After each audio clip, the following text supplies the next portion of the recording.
Olá a todos, olá a todas que estão nos assistindo neste momento. Meu nome é Guilherme, hoje faço parte do canal Mesa de Debates e vamos dar continuidade à nossa programação da semana, né? Convidando hoje a Letícia Barroso, né, para a gente conversar um pouco sobre a respeito da questão da moradia, principalmente a questão da moradia em Caraguá, né, na região do litoral, né, que fica perto do Vale do Paraíba, né. E a Letícia tem uma pesquisa bastante interessante, né, sobre respeito de moradia sustentável, né, e que ela vai compartilhar um pouco aqui com a gente. Letícia, antes da gente começar, antes de você apresentar a sua pesquisa, né, conforme a gente combinou, por favor, se apresente. Quem é a Letícia Barroso? Boa tarde a todas as pessoas que estão aqui presentes. Eu quero agradecer enormemente o convite e, e na possibilidade de apresentar a pesquisa, porque eu entendo que o mundo acadêmico, as pesquisas devem ser apresentadas a toda a comunidade, porque no meu caso, a comunidade fez parte da minha pesquisa, né? E eu sou arquiteta, fiz arquitetura, depois eu fiz o mestrado na UF, em Niterói, o meu tema de pesquisa são as cidades, né? O que são as cidades? E no mestrado eu busquei entender como que é possível pensar a cidade a partir dos movimentos sociais, a partir da construção de processos participativos e pensar também a construção de uma cidade sustentável. E a partir disso também eu volto para o doutorado na UF também, para aprofundar o que é exatamente uma cidade sustentável. E a questão era se os indicadores, se bons indicadores são, na verdade, boas cidades se morar. Os bons indicadores revelam o atendimento e acesso aos serviços urbanos, né? É, isso foi comprovado que não necessariamente assim. Quando eu incluí a participação da sociedade, perguntando, você sente que você está numa cidade boa de se viver? A grande questão que foi levantada pela sociedade foi a ausência de participação. Elas gostariam muito de participar no processo político das cidades, participar nas discussões do orçamento da cidade, e, de uma certa forma, muitas pessoas, ou seja, 40% das pessoas que participaram, disseram que não, né? E nesse processo de pensar as cidades, e eu vou fazer o Guilherme um pouco da introdução de como que as cidades se tornaram desiguais, para depois entrar no nosso foco, na nossa questão, para a gente contextualizar a pesquisa, né? Então, quando a gente começa a perceber que há um hiato entre bons indicadores e o que as pessoas se sentem na cidade, ficam ainda algumas questões que eu vou começar a levantar agora. E no processo da pesquisa, a gente apresentou ou levantou propostas de cidades, com modelos de cidades que poderiam dar conta de uma boa cidade se viver. Isso muito no final do século XIX, meados do século XX, considerando que o processo da industrialização levou ou contribuiu para que as cidades se tornassem um caos. E aí a gente tem uma proposta, um modelo de cidade, que são as cidades compactas. As cidades compactas, ela trabalha com o conceito da densidade. Então, era uma possibilidade de adensar as pessoas, adensar as atividades, onde você poderia ter a possibilidade de transitar e em 15 minutos poderia estar próximo do seu trabalho, do comércio. Isso daí possibilitaria não só a redução de custos, como também a possibilidade de mais encontros, né? E nesses encontros, a existência de parques e de espaços públicos. Esse é um debate que vem se consolidando e em alguns momentos, sendo bastante aprofundados, inclusive por grandes estudiosos do Brasil, de trazer uma cidade mais compacta, considerando que as cidades foram crescendo de formas espraiadas. E a gente tem muito mais hoje cidades espraiadas né, e com moradias distantes do centro do seu trabalho, que vem gerando uma enorme de problemas que a gente vai falar ali um pouco mais adiante. E também queria trazer depois no final, eu sou hoje consultora, multiplicadora dos ODS, né, dos Objetivos da Agenda 2030 e coordenadora aqui em Caraguatatuba. E aí eu vou apresentar alguns indicadores. Uma outra cidade é sobre a cidade biofílica. A cidade biofílica seria a possibilidade de trazer o verde para a cidade, parques públicos, florestas urbanas, já que nós distanciamos muito dessa natureza e a natureza foi se colocando bem distante. Então, trazer para o nosso universo, para o nosso cotidiano, poderia possibilitar uma contemplação, um menor estresse. Então, essa foi uma proposta, e nós temos aqui muitas intervenções de cidades biofílicas. Uma outra proposta são as cidades resilientes. O que são as cidades resilientes? As cidades resilientes trabalham com a questão da vulnerabilidade. A vulnerabilidade que as cidades hoje estão vivendo. A vulnerabilidade em que as pessoas correm enorme risco de estar se defrontando com desastres ambientais. Então, quando você fala na vulnerabilidade, nós estamos falando de fazer ações preventivas para as cidades, né? Identificar onde estão os riscos, onde tem possibilidade de erosões, de inundações, e a cidade, então, prever e impedir que isso possa acometer e causar problemas para a comunidade. E uma outra cidade proposta foi a cidade educadora, cidades saudáveis, uma porção de outras cidades, mas eu vou falar aqui das cidades sustentáveis.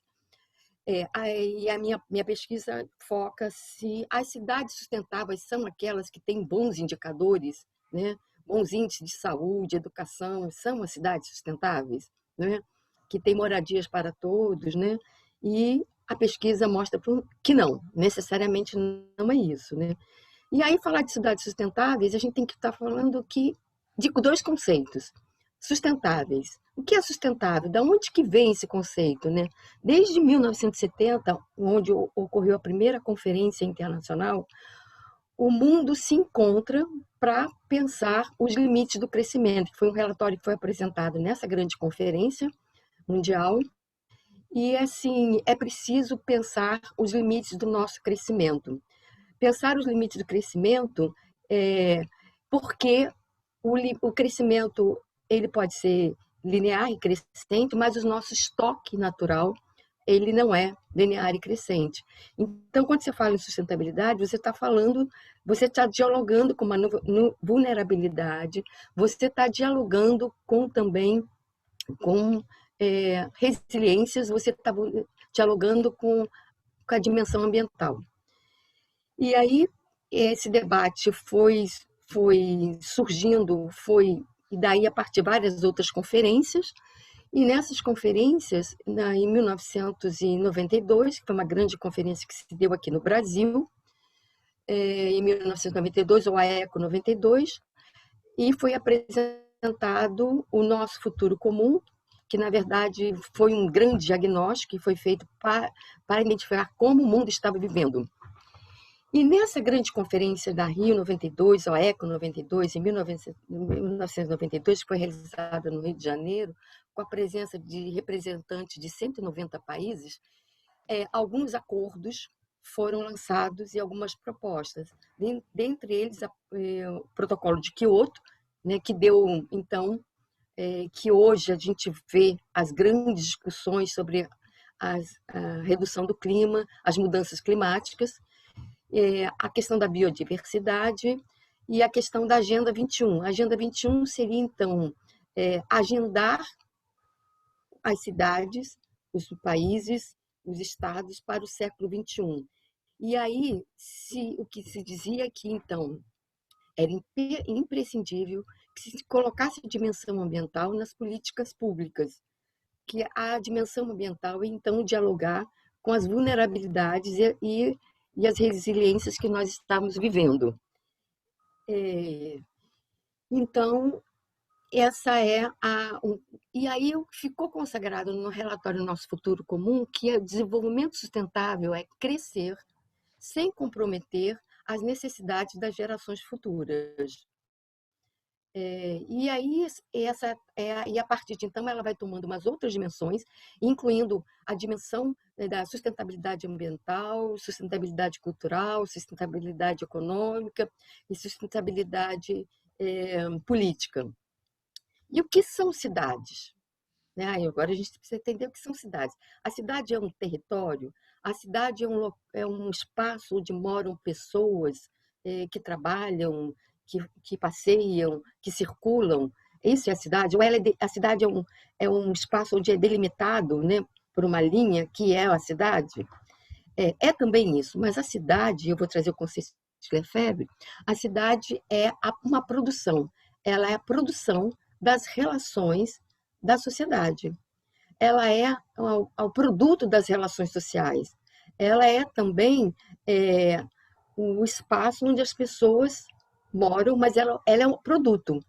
Então, assim, a cidade onde eu moro, a minha casa, da minha casa para a rua, da minha casa para o bairro, da minha casa para, para a cidade, para o município, e é a cidade onde eu circulo, onde eu ando com segurança, onde eu vou trabalhar, onde eu vou produzir, onde eu vou encontrar com a minha família, com os meus amigos. Nesse olhar, a cidade tem um valor de uso. Eu uso o espaço da minha cidade para ter afetos, para ter espaços culturais, para ter isso. Mas, no decorrer da nossa trajetória, a cidade recebeu um carimbo do capital. Ela recebe o carimbo do... Então, ela é uma cidade que se torna uma cidade capitalista. E o que é o capitalismo? Ele é um sistema econômico. Ele é um sistema econômico. A partir desse carimbo, a cidade vira uma mercadoria, e ela vira uma mercadoria, e então o que passa a ter? Os bens e serviços, alguns bens e serviços, passam a ser adquiridos através de compra e venda, da compra e da venda. Na cidade, mais especificamente a habitação, então, ela vira uma mercadoria e o solo vira uma mercadoria e a habitação vira uma mercadoria, que é o bem imóvel, diferente de quando você compra uma fruta e você joga fora, ou acabou, ou quando você usa uma camisa, ela acaba, ela é um bem que eu não vou carregar para todo lugar. Então, a cidade vira uma mercadoria, o solo e a habitação viram uma mercadoria. Então, nesse sentido, a cidade, então, é uma cidade de conflitos. É um espaço de conflitos de interesses entre o valor de uso e o valor de troca. A cidade passa a ser, então, um negócio. E a gente é importante pensar a cidade porque o mundo, né, cada vez mais, e hoje tem 54% da população moram em cidades, e a previsão é que 66% das pessoas passem a morar em cidades em 2050.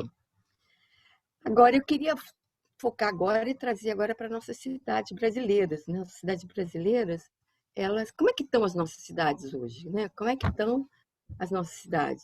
As nossas cidades, hoje nós temos mais de 85% da população, em torno de 86% da população, morando em cidades. Né? Morando em cidades. Mas a gente tem também 35 milhões de pessoas que estão sem acesso à água. Nós temos em torno de 230 mil pessoas que, em 2018, ficaram doentes por conta de doenças hídricas. E a gente tem, nas cidades aqui, 54% das pessoas não têm acesso a esgoto. Quase 100, ou em torno de 100 milhões de pessoas não têm acesso de serviço. E aí, quando a gente fala de compra e venda, como é que a gente desmercantiliza esses acessos? A gente desmercantiliza a partir do momento em que, através das lutas sociais, das lutas, o que era mercantilizado passam a ser, então, desmercantilizado, como a saúde, como a educação, que nós temos hoje o acesso. Né? O SUS, por exemplo, é uma maravilha. Né? Inclusive, em função da pandemia, a gente nem pode, ainda bem que o SUS existe, né?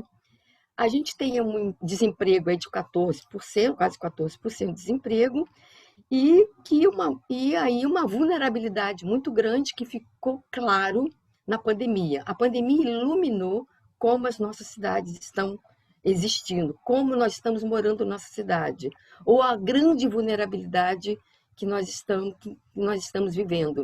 E tanto é que quando foi feita a inscrição para renda emergencial, logo no início do ano passado, o presidente diretor da Caixa Econômica, ele dá uma declaração, ele disse que explodiu, porque surgiram mais de 15 milhões de pessoas que vivem do que eles tinham estipulado, de pessoas que vivem em total vulnerabilidade.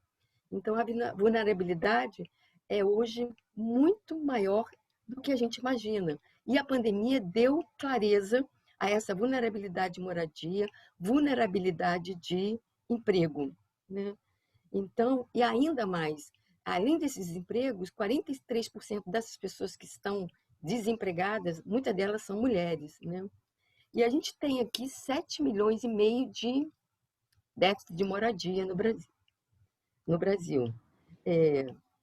E aí, Guilherme, eu queria falar um pouquinho, voltar um pouquinho atrás, dessa. A gente não pode esquecer por que dessa configuração espacial, né? O que aconteceu com essa configuração espacial que a gente vive hoje? A gente não pode deixar de nos remeter à história brasileira, ao colonialismo presente no nosso país, né? Então, de 520 anos que o nosso país existe, 400 anos foi um país rural. Foi um país rural. Foi na década de 1930 em que começa a se pensar num país industrializado. Getúlio Vargas dizia: precisamos sair de um país agrário e para nos tornarmos um país industrializado, né? E aí, então, nós temos também um país que foi 388 anos um país escravocrata, né? Então, isso daí é uma herança que nós temos que não dá para deixar de desconsiderar. Quando essas pessoas vão para a cidade, né, quando essas pessoas, após a libertação, elas encontram que áreas para morar, né? Porque sem moradia ninguém vive. Onde elas foram ficar? Nas áreas muito comprometidas. São as áreas comprometidas sobre a perspectiva ambiental, morros, encostas, beiras de rios. Então, ok. Então, essas eram as áreas que estavam ali, né? Então, essas pessoas foram para a cidade num processo de busca de emprego e encontraram isso. E hoje o que nós temos nas cidades? Palafitas, cortiços, favelas, onde essas pessoas estão morando hoje, né? E quem são essas pessoas? São os negros, os escravos, a grande parte. Nós temos hoje uma população de 57% de negros, né? E nós temos no Brasil hoje favelas que têm 100 anos. E aí a gente pode dizer que o Brasil ele é eminentemente urbano a partir da década de 1960. Né? A partir de 1960 que nós temos um país considerado urbano. Temos que considerar também que a partir de década de 1940, 1980, onde o país se industrializa, é onde o país mais cresce, é onde as cidades se urbanizam, né? Onde as pessoas vão para lá. E eu queria destacar aqui também uma coisa que contribui para que isso aconteça, foi a Lei de Terras, em 1850, que é a Lei das Terras, em que, a partir daquele momento, a cidade, a terra, se torna uma propriedade privada. Então, quem tinha dinheiro, quem poderia comprar, não eram as pessoas que chegavam do meio rural. Então, esse é uma questão que nos coloca aí como um impasse e que nos coloca também como uma desigualdade social. As pessoas que chegavam na cidade não tinham como ser proprietárias das terras, elas vão se ocupando áreas, e na maioria das vezes áreas de risco, e a partir dali elas vão sendo, se tornando periféricas da cidade. E a partir disso passa a acontecer o que nós chamamos de foram privadas de direitos, né? Houve uma privação. Quando a gente fala privação, alguns têm direito e outros não, né? E aí a gente tem que colocar nessa dimensão a dimensão do racismo, da raça, né? Quem pode, que a raça tem uma questão que é a questão do poder, um subalterniza o outro, né? E aí fica, então, ao negro, principalmente ao negro, a sua luta pela sobrevivência social, política e econômica. E aí, nessa privação, nesse momento, nasce uma, um conceito que vai dar muita importância, o direito à cidade, em 1960. O direito à cidade, e ela pode ser, a gente pode apresentar aqui como três dimensões. Três dimensões. No primeiro momento, o direito da cidade está no Estatuto da Cidade, que vou falar que é um pouquinho. É, um pouquinho. Então, o direito à cidade em três dimensões. É o direito físico, que é o direito de ter água, energia, acesso a esgoto, a mobilidade urbana, a habitação, entre outros serviços urbanos. Isso é fundamental, mas não é só isso. O direito à cidade também é o teu direito político, o direito na dimensão política, que é o direito de participar da cidade, dos destinos da cidade, das discussões da cidade, dos usos da cidade, do orçamento da cidade, como tem um plano diretor, e agora está sendo discutido em Caraguatatuba o plano plurianual, né, que é o PPA. E o direito à cidade é o uso de usar a cidade e definir os direitos, de ter acesso à cidade, né? Numa das reuniões que nós tivemos, uma professora que dá aula aqui em Caraguatatuba, na periferia, ela afirma que alguns alunos não conheciam a praia na cidade. Então, é uma cidade que tem uma limitação no seu direito à cidade, né? Isso é uma questão. Uma outra, e por último, o direito simbólico da cidade, que é o direito da cultura. Quais são os valores dessa sociedade? Qual é a cultura dessa sociedade? Quem constrói essa cidade? Quem pensa essa cidade? Quem usa essa cidade? E aí a gente está vendo e está acompanhando vários a gente está acompanhando vários movimentos que estão aí dialogando com a cidade, que expressa os valores através de monumentos e nomes de ruas que não representam a sua cidade, né? Ou que representam outros valores. Por exemplo, tanto na Inglaterra, nos Estados Unidos e aqui no Brasil, movimentos negros que estão aí buscando a se afirmando, e inclusive alguns até quebrando monumentos, estátuas de pessoas que foram escravocratas, nomes de ruas que estão reverenciando pessoas que foram escravocratas, né? Cometeram crimes. Então, há um movimento muito grande nesse sentido de trazer para a cidade outros valores e não apagar, não esse apagamento de uma história que se fez no Brasil, né? Então, é importante a gente ter clareza de que existe um movimento que está trazendo à tona outras histórias que foram apagadas. Esse é o movimento, esse é direito simbólico de expressar a sua cultura, o seu movimento, os seus valores, né?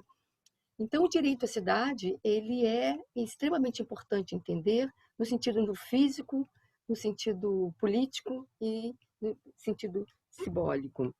E aí, e é extremamente importante também que o direito à cidade ele está contemplado no Estatuto da Cidade, que foi promulgado em 2011, depois de 13 anos, em que estabelece a função social da cidade, a função social da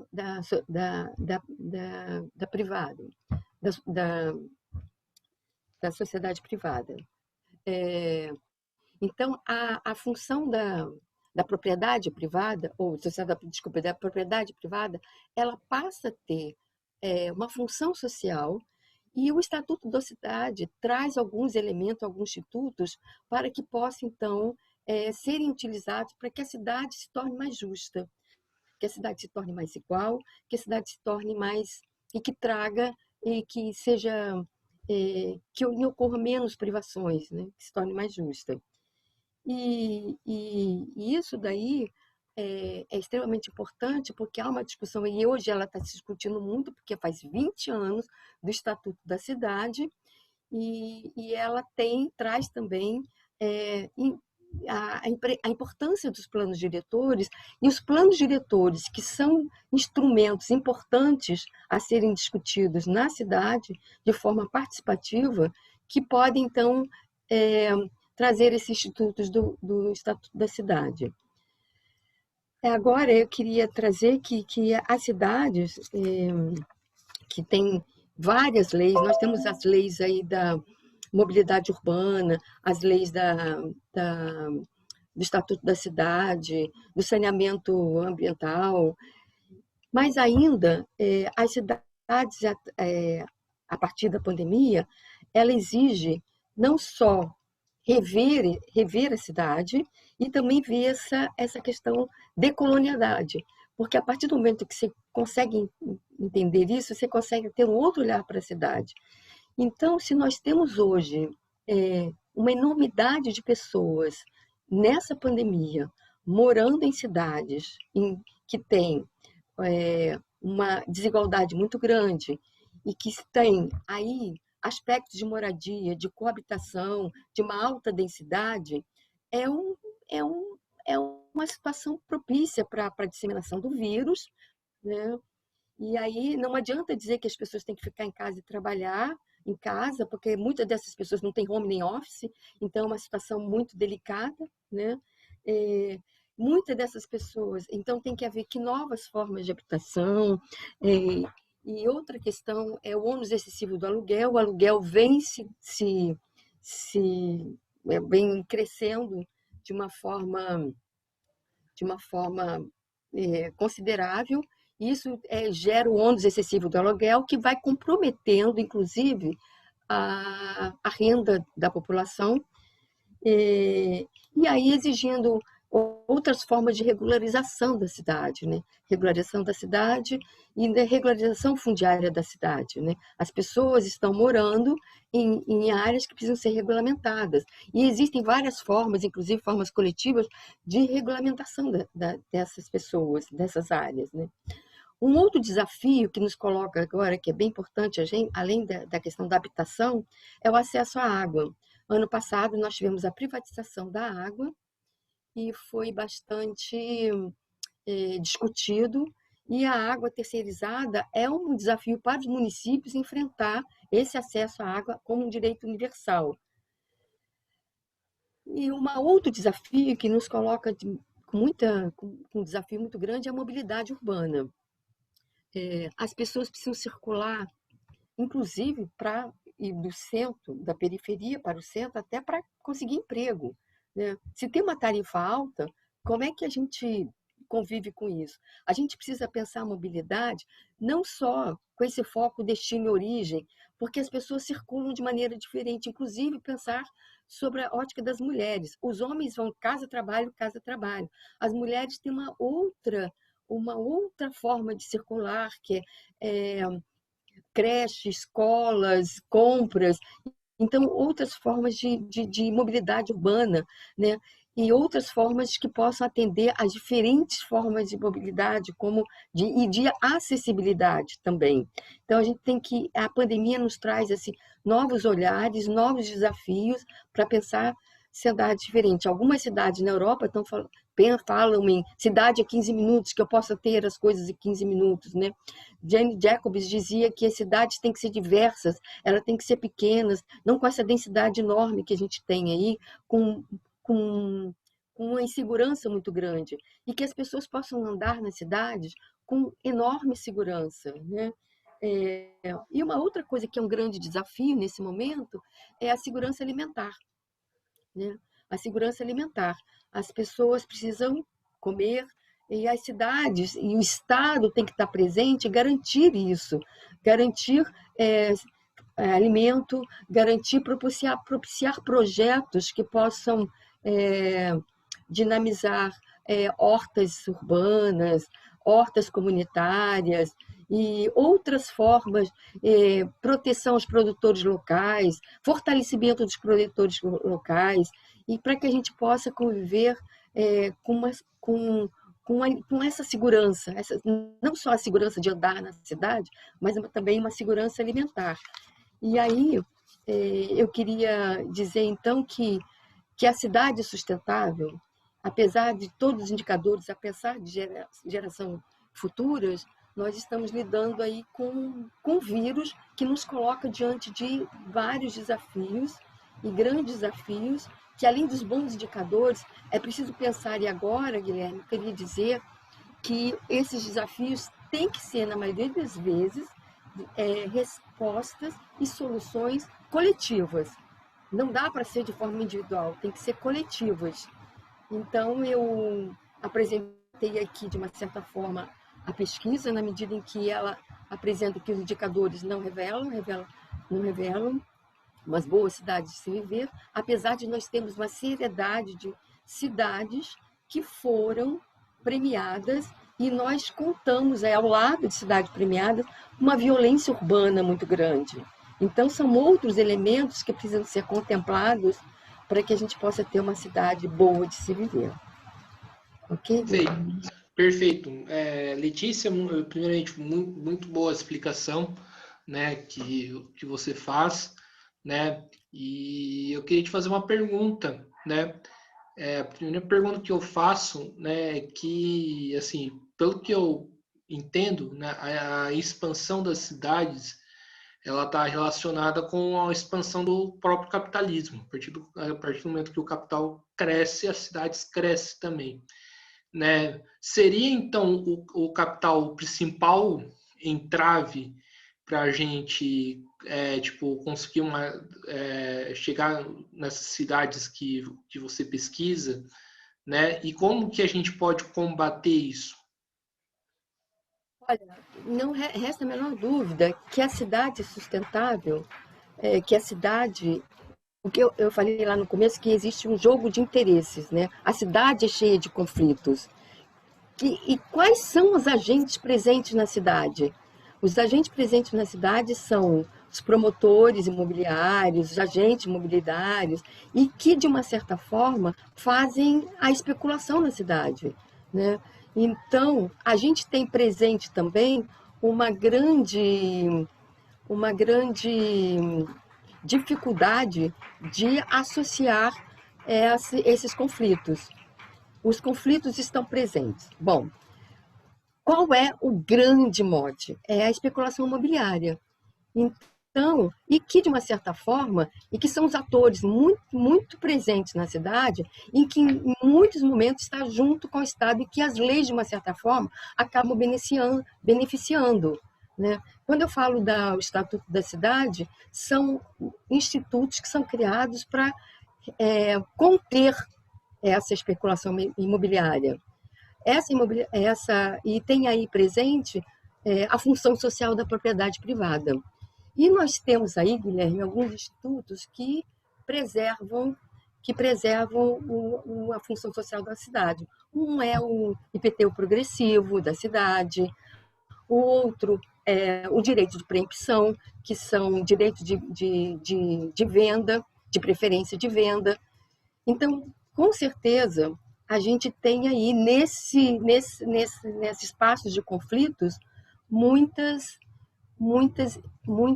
agentes imobiliários, e que realmente dificultam. Quem tem acesso à terra, né, vai precisar de comprar e vender. E a gente tem aí vários programas que foram Minha Casa Minha Vida, que teve colocado aí, né, mas que não conseguiu dar conta de reduzir o déficit habitacional. Para você ter uma ideia, a Minha Casa Minha Vida construiu 5,5 milhões de habitações. E nós temos um déficit de 7 milhões. Então, eu preciso rever essa lógica de produção de moradia que não dá conta disso. E muito mais do que isso, além da financiarização da habitação. Então, a gente tem a especulação, tem os agentes imobiliários e a financiarização da moradia, né? Isso com certeza é. Não sei se outra coisa que que você falou de cidades mais compactas. Aí eu fico pensando, né, no caso de São Paulo, né? São Paulo é uma cidade gigantesca, assim, enorme, né? Que eu acho que a última coisa que a cidade de São Paulo é compacta, né? No caso de São Paulo, como que a gente responderia essa situação? Primeiro, é preciso pensar a partir, não vamos criar uma nova cidade. É preciso pensar a partir da cidade existente, né? A partir da cidade existente. Então, como você disse, São Paulo é uma cidade enorme, com uma extensão, e a gente tem aí pessoas que levam de 1 hora, 2 horas para chegar ao trabalho, né? Isso é uma loucura viver assim, né? Então, primeira coisa que tem que pensar, e tem inclusive alguns planos municipais que já foram feitos nesse sentido, de pensar qual é a cidade boa de se viver. Aí eu queria colocar, tem que ser feito primeiro 2 elementos importantes. O diagnóstico da cidade. Segundo, o objetivo é tornar uma cidade onde as pessoas possam viver com qualidade de vida. Terceiro, as leis já existem. E chamar a população, conversar com a população. E aí é descentralizar algumas funções, começar a fazer um planejamento de centralização de funções para que as pessoas possam percorrer em toda a cidade para ir para o trabalho e que elas possam, então, ter a sua grande contribuição para a cidade. A cidade compacta um adensamento, e essa questão do adensamento é extremamente estudado. Qual é a densidade ótima, né? Ainda tem vários estudos dizendo que valores diferentes, mas tem muitos estudos bons para isso, né? Então, mas uma coisa é a descentralização de funções. Sim, e eu vejo muitas pessoas falando, né, que São José é uma cidade boa para se morar, né? Uma cidade onde que tem as coisas mais perto do que São Paulo, né? Mas ao mesmo tempo, né, Letícia, eu estou fazendo uma série de entrevistas com líderes comunitários que relatam inúmeras situações, né, de uma São José que muitas das vezes não aparece na propaganda, digamos assim, né? E eu queria que você comentasse um pouco isso. É cidade boa para se morar, mas para quem, né? Para quem nós estamos fazendo a nossa cidade? Como eu falei lá antes, a cidade se tornou uma mercadoria. Se ela se tornou uma mercadoria, ela precisa de um mercado e precisa de marketing. Então, eu preciso atrair para essa cidade, né, alguns produtores imobiliários, né? Então, ela precisa de marketing. Mas essa cidade que é apagada, essa que são invisíveis, essas pessoas que são invisíveis, essas pessoas onde o poder público não olha, o Estado não olha e não vê, ela existe em toda e qualquer cidade, inclusive em cidades de 5 mil pessoas, né, de habitantes, tem, inclusive, periferia com pessoas morando sem água e sem luz, né?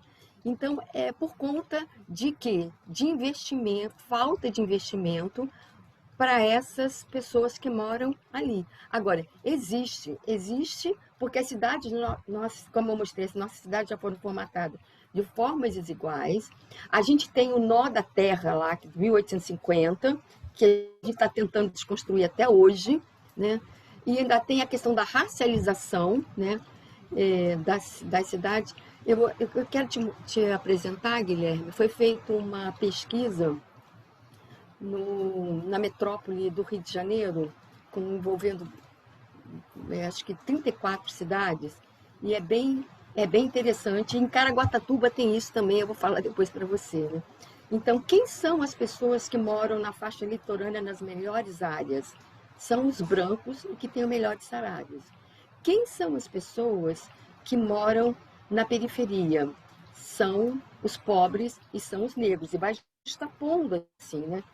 Quem são as pessoas que gastam mais tempo no trânsito e que estão em 1 hora, 2 horas? São os pobres, os negros e os da periferia, que comprometem o seu salário.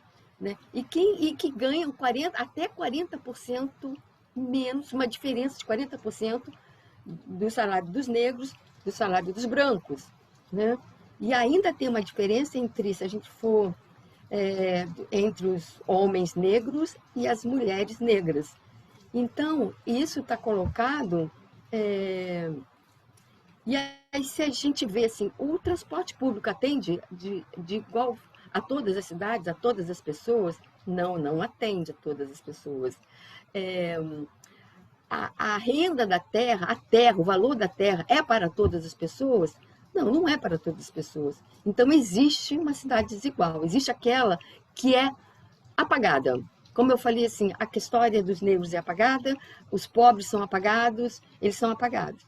Mas eu estou vendo também, fico muito feliz de muitos movimentos que estão dando visibilidade agora, descortinando esse grande apagamento, essa visibilidade, contando, existe uma outra história na cidade, que precisa ser contada e precisa ser ouvida. Sim, e a respeito de Caraguá, como que você enxerga, né, essa parte do litoral? Então, o Caraguá não é tão diferente de todas as outras cidades, né? Então, a gente primeiro queria dizer assim, que é uma cidade que, assim, eu disse lá na frente que quem faz a cidade são as pessoas. As pessoas constroem a cidade, as pessoas vão definindo o que é importante às cidades. As cidades, ela não tem vocação. Quem diz que uma cidade tem vocação são algumas pessoas, né? São algumas pessoas. Então, em algum momento, aqui em Caraguatatuba, disse que a cidade tem uma vocação turística. Ela poderia ter outras. Eu poderia estar, além de turística, poderia ter outras também, mas essa ficou mais gravada. Então, com esse carimbo, a cidade vai se desenhando como? Então, desde 1950, começam a chegar pessoas aqui para a cidade de Caraguatatuba, e na década de 70, com as rodovias se ampliando, vem mais um contingente de população, e ainda vem em 1980, 1990, um contingente de população para cá.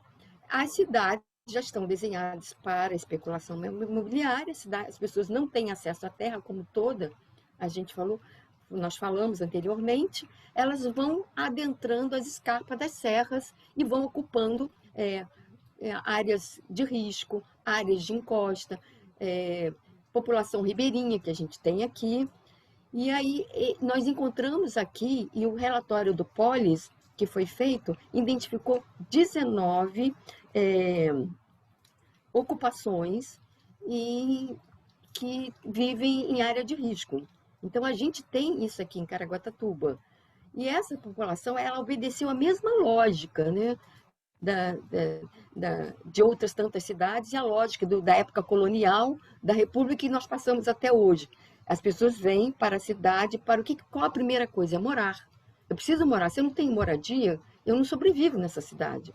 Então, eu chego aqui, eu não tenho como ter acesso à terra, porque a terra ela já foi definida um preço, um valor, um lucro, ou foi definida para outras pessoas, né? Então, eu vou morar onde tem.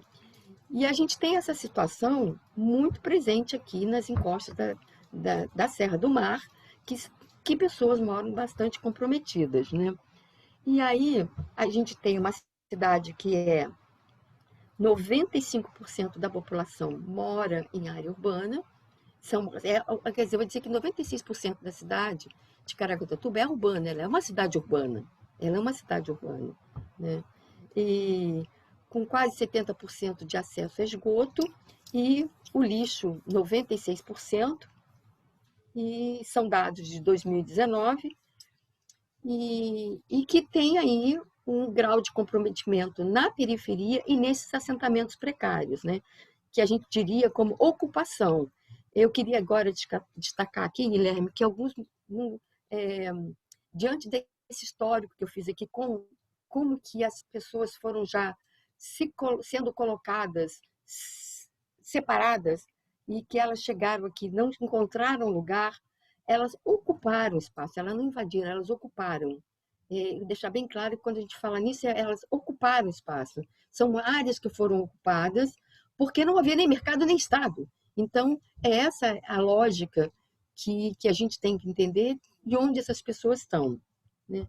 Para a gente ter uma ideia, de 2000 a 2010, em Caraguatatuba, nós contávamos com aproximadamente 18.500 pessoas e que passaram para 22.400, ou seja, um crescimento de aproximadamente 4.000 pessoas. Agora, o que é mais relevante aqui na cidade de Caraguatatuba é que 8% da população, dessa população, pagava, tinham casa própria, 4% da população, e 8% passaram a pagar aluguel. A grande questão da moradia hoje no Brasil, e em Caraguá isso está presente, é o ônus excessivo do aluguel. E esse ônus excessivo do aluguel, ela está bastante comprometida com o salário das pessoas que moram na periferia, né? E a gente tem, eu queria só lembrar aqui, a gente tem movimentos aqui em São Paulo, que se chama Crise do Aluguel, Crise Aluguel, que é para discutir essa questão que está colocada, principalmente na pandemia, do aluguel, que está onerando o rendimento da população. E até aqueles que não têm. Então, as pessoas estão cada vez mais... E aí, isso daí está nessa lógica da pandemia, onde as pessoas saíram da sua casa, foram morar com a família, tem a coabitação que aumentou bastante também nessa pandemia. E aqui em Caraguá não é. E aqui a gente tem outro quadro, que é uma vulnerabilidade muito grande de pessoas que trabalham em função de um turismo, né?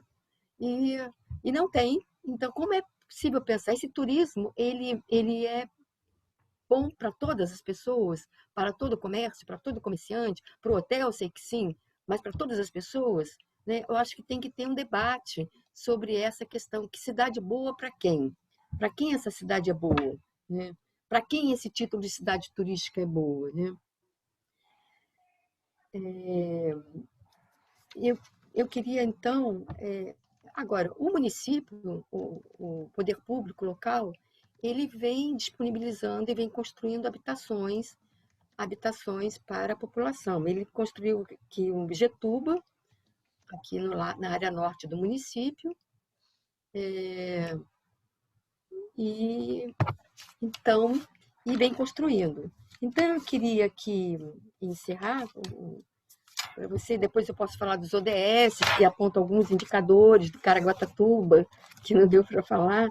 Dizer que eu queria dizer que meus sentimentos às 400.000 pessoas, mais de 400.000 pessoas que morreram, e também que começar a planejar a cidade pela periferia. A gente tem que começar a pensar a cidade através da periferia, e que a gente tem que começar a trazer, conversar com todas as pessoas, que cidade queremos, para onde queremos ir, que cidade queremos construir, que não fique para poucas pessoas, que fique uma cidade para todos.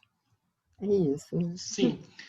Letícia, estamos aqui encerrando mais uma entrevista do Mesa de Debates. Quero agradecer você por ter aceitado o convite. Eu achei a disposição excelente, nosso papo foi muito bom. Pena que aconteceu alguns probleminhas e a gente não pode continuar por mais tempo, né?